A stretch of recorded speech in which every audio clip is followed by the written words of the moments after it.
through electronic withdrawal. You would be helping out your second home, and we'd obviously very much appreciate that. We have application forms outside in the lobby area on the tables, so please don't forget to take one, fill one out, and submit it to the office. Thank you very much for your time. Jazakallah khairan. Wassalamu alaikum. Assalamu alaikum. Just a quick announcement here. Inshallah, starting in the beginning, mid of August, we're going to be launching a Quran test program.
السلام عليكم ورحمة الله وبركاته.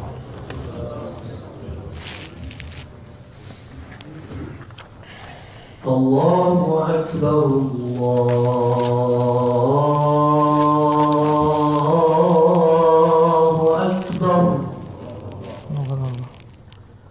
الله أكبر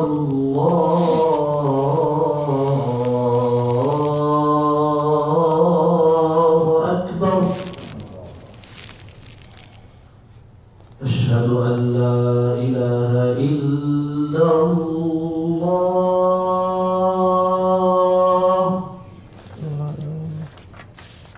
أشهد أن لا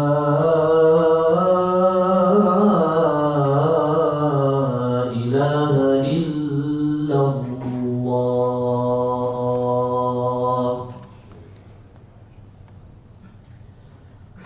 أشهد أن محمدًا رسول الله.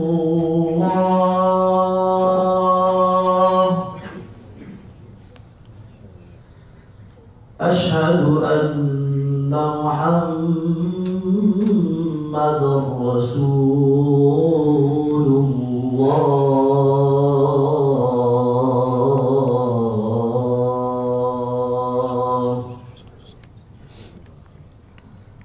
حي على الصلاة.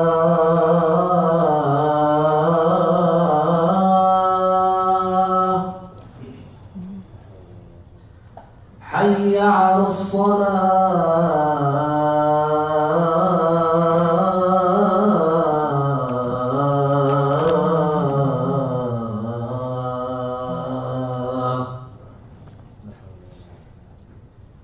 حي على الفلاح.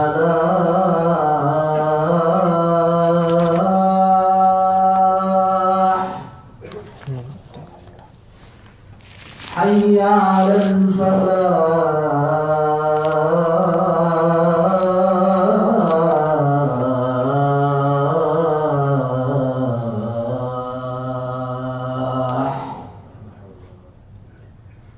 الله أكبر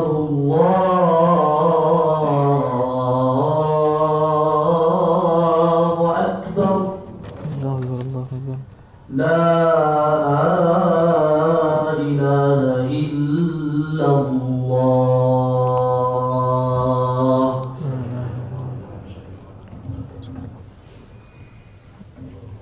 شفاعته يوم القيامة إنك لا تخلف الميعاد. إن الحمد لله نحمده ونستعينه ونستغفره ونعوذ بالله من شرور أنفسنا ومن سيئات أعمالنا من يهده الله فلا مضل له ومن يضلله فلا هادي له وأشهد أن لا إله إلا الله وحده لا شريك له وأشهد أن محمدا عبده ورسوله صلى الله عليه وعلى آله وأصحابه أجمعين. قال الله تعالى في التنزيل العزيز بعد أن نقول أعوذ بالله من الشيطان الرجيم يا أيها الذين آمنوا اتقوا الله حق تقاته ولا تموتن إلا وأنتم مسلمون. وقال يا أيها الذين آمنوا اتقوا الله وقولوا قولا سديدا يصلح لكم أعمالكم ويغفر لكم ذنوبكم ومن يطع الله ورسوله فقد فاز فوزا عظيما. وقال إنك لا تهدي من أحببت ولكن الله يهدي من يشاء وهو أعلم بالمهتدين. I want to share a story with you today. A story that happened with the Prophet ﷺ, and a story that's referenced in the background or as the backdrop of the ayah that I just recited, ayah number 56 from Surah 28, Surah Qasas. The translation of the ayah is as follows: truly you do not guide those who you love, rather Allah guides who He wants, and He knows best who is looking for guidance and who isn't. The backdrop of this ayah is the Prophet was inviting his dear beloved uncle Abu Talib to Islam.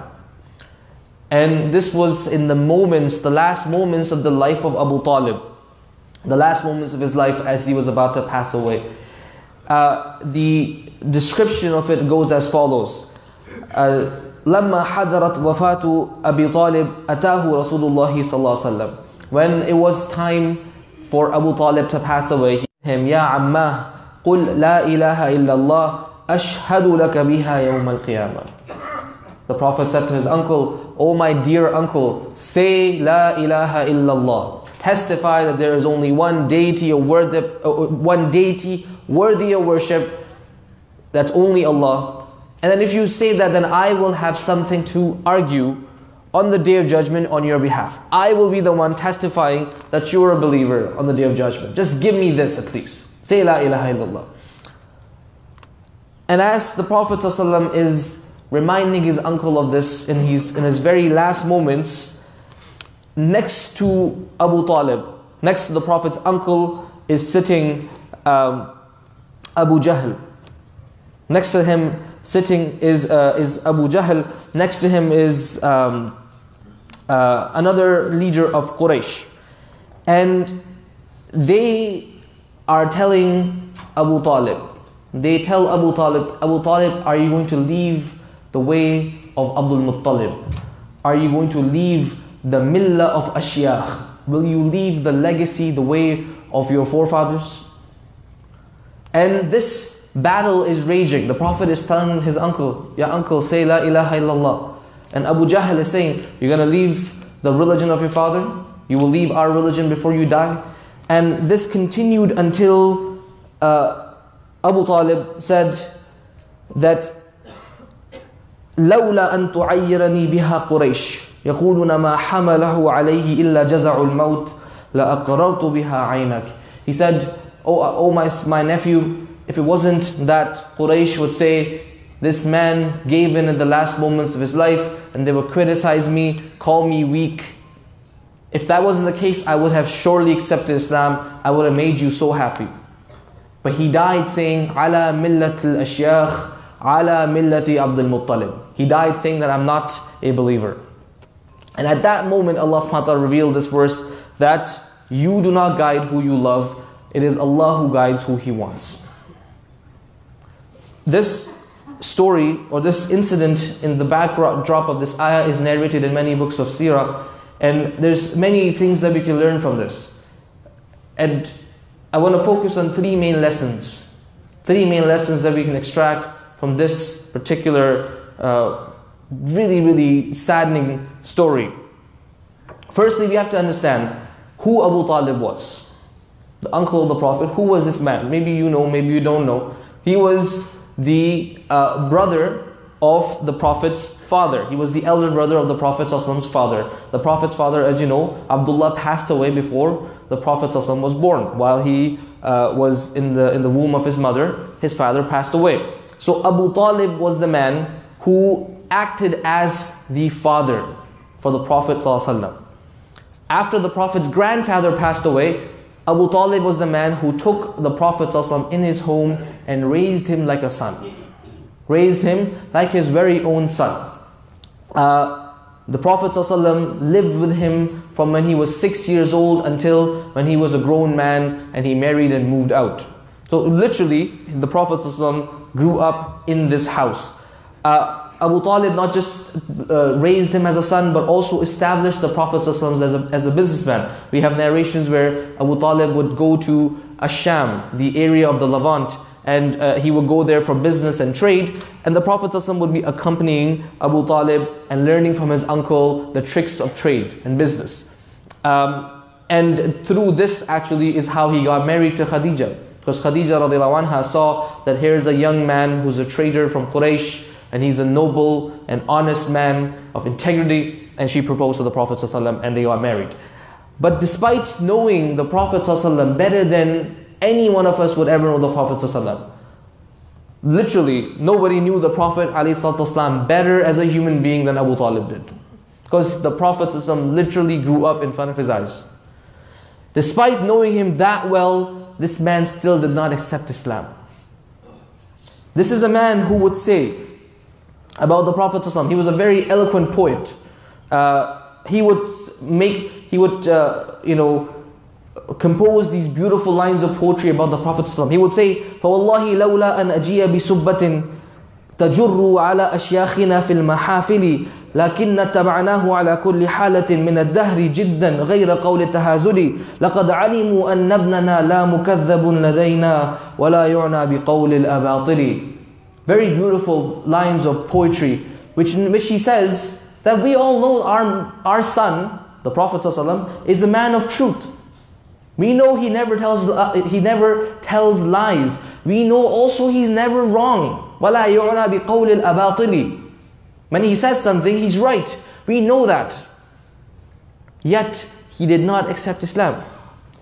There was a very interesting incident that happened when the Prophet ﷺ's da'wah, when his message was gathering steam. People were accepting Islam. The leaders of Quraysh, the leaders of Makkah did not like this. They did not want a religion that called only to the worship of Allah subhanahu wa ta'ala. They were actually very multicultural and multi-faith. You could come and worship any god you want. You could be a Christian and you could worship Isa alayhi salam at the Kaaba. You could worship whoever you wanted. As long as you were like, you know what, your religion's okay and my religion's okay. That was the deal with Quraysh. The Prophet ﷺ said, no, only Allah is to be worshipped. And they couldn't stand that.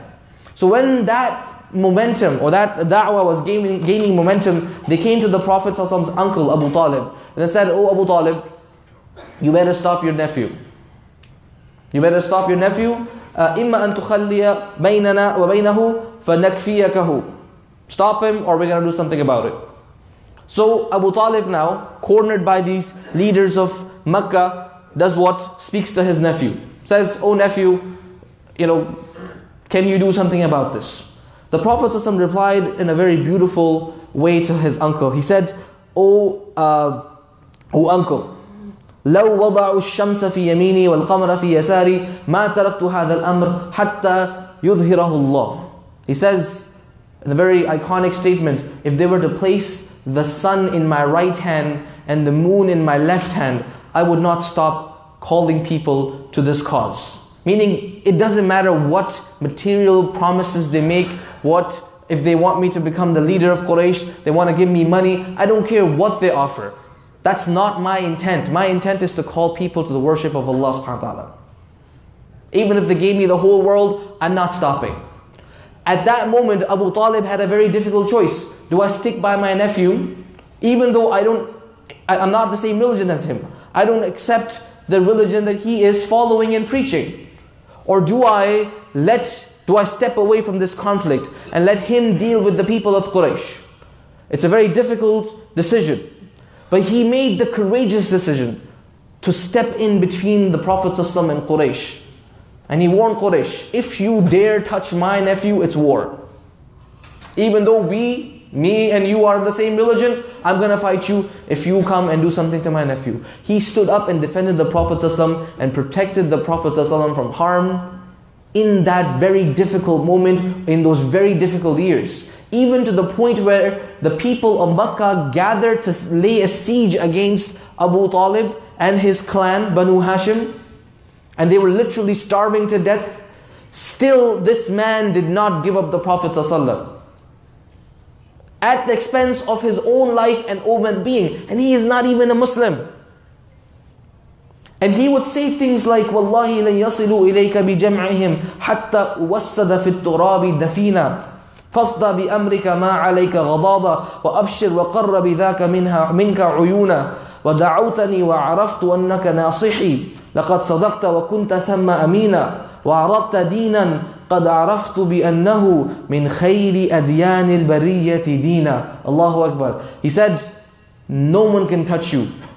Oh nephew, no one can touch you. As long as I'm alive, as long as I'm not buried in the sand. He says, go and do what you're commanded, and whatever you have, whatever you need to do, you do. I am here to support you. And I know you are advising me. عَرَفْتُ عَنَّكَ نَاصِحِي. I know you mean well. And I know the religion you are asking me to accept is the best religion. مِنْ خَيْرِ أَدْيَانِ الْبَرِيَّةِ دِينًا. I know all of that.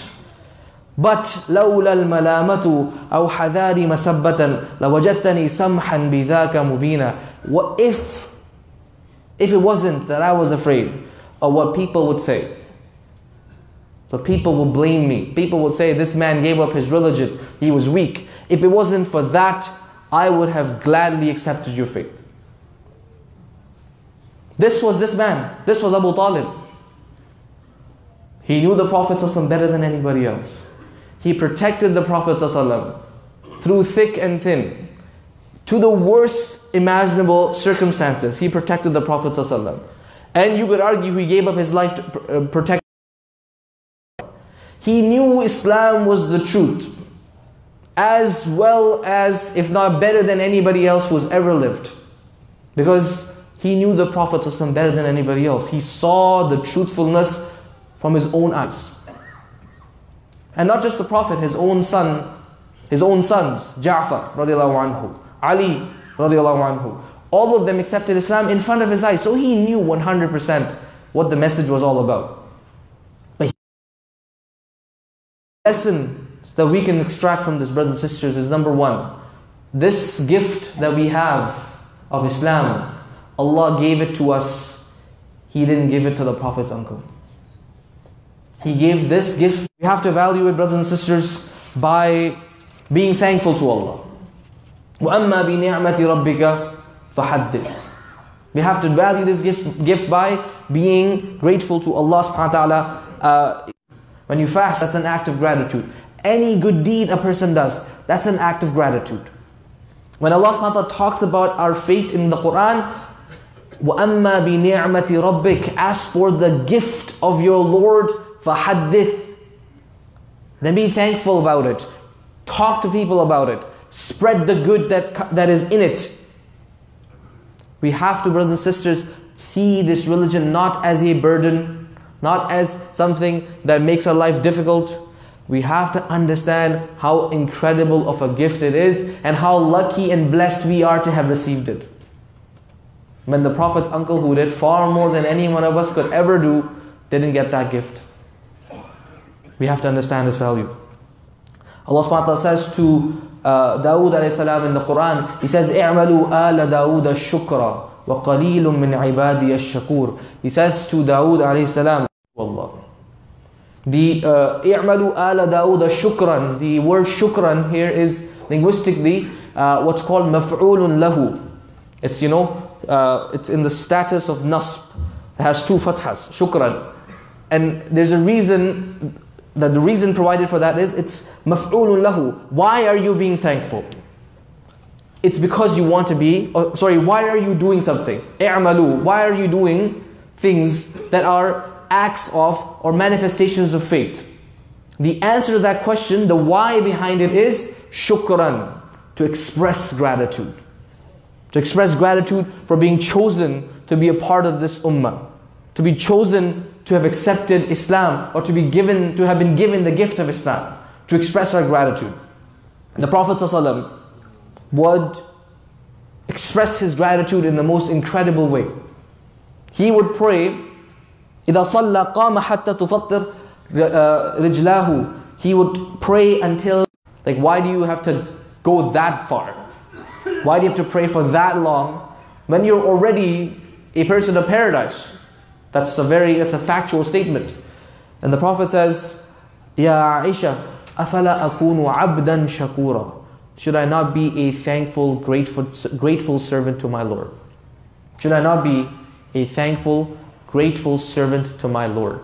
The gratitude for being, or the last lesson is, we have to protect this gift of Islam. We've been given this gift. We understand, or we hope to understand the value of it. We hope to try to live up to the blessing of this gift. But we also have to protect it from bad influences, from fear, irrational fear. You look at Abu Talib. What was his reasoning for not accepting Islam? Did he not know the Prophet is not a prophet? Did he not know that the Quran is a miracle? Did he not see the truthfulness of the Prophet ﷺ and the message? He saw all of that. His poetry that I quoted you repeatedly talks about how he knows the Prophet ﷺ is the truthful prophet, and there's no doubt about it. But he was afraid, irrationally afraid of people saying, see, his nephew is calling for Islam, so he accepted Islam. He left the religion of his father. That irrational fear of what people say, fear of others' perception, that literally is what stopped this man from accepting Islam. He didn't need to be convinced about the truthfulness of the faith. He was convinced. It was the fact that he was afraid of what people would say. So this kind of negative influence, we have to protect this gift of Islam from it. We have to protect the gift of Islam from the negative influence of bad friends and bad company. Abu Jahl, the enemy of the Prophet ﷺ, the enemy of Islam, this man was at the deathbed of Abu Talib and he was dying. And he is the one who kept reminding him, hey, are you going to leave the religion of Abdul Muttalib? Will you leave the religion of your forefathers? Are you going to do this while you're dying? And literally this man prevented the Prophet's uncle from becoming a Muslim in those last moments of his life. The bad influence that comes from having bad friends, of keeping bad company, of having bad input. If you're consuming media that is vulgar, that talks about vulgarity, that praises vulgarity, that glorifies promiscuity, what does that do to our soul? What does that do to our soul and how we view the values of Islam? These are all things that have to be considered. These are all considerations that we have to make to protect this gift of Islam. Abu Talib did not accept Islam. He did not accept Islam because he was afraid. He did not accept Islam because he had bad friends. We have to protect the religion that we've been given, the blessing that we have been chosen to hold by removing bad influences, by removing irrational fears from our life. That is how we value this gift of Islam. We ask Allah to give us the tawfiq to understand the Quran and Sunnah and to implement it in our lives. Inna Allah wa malaikatahu yusalluna ala nabi ya ayyuhalladhina amanu sallu alayhi wa sallimu taslima. Allahumma salli ala Muhammadin fil awwalin wa fil akhirin wa salli ala Muhammadin fil mala'il a'la ila yawmiddin. اللهم أحينا على سنته ومتنا على ملته واحشرنا في زمرته واسقنا من حوضه يا رب العالمين. اللهم آت نفوسنا تقواها وزكها أنت خير من زكاها أنت وليها ومولاها. O Allah, send your praise and blessings upon the Prophet ﷺ and allow us to live and die like him and resurrect us in his company on the day of judgment and give us a drink from his pond on the day of judgment. O Allah subhanahu wa ta'ala, give us the best in this life and the best in the next life and save us in the fire of hell. Wa aqimus salam.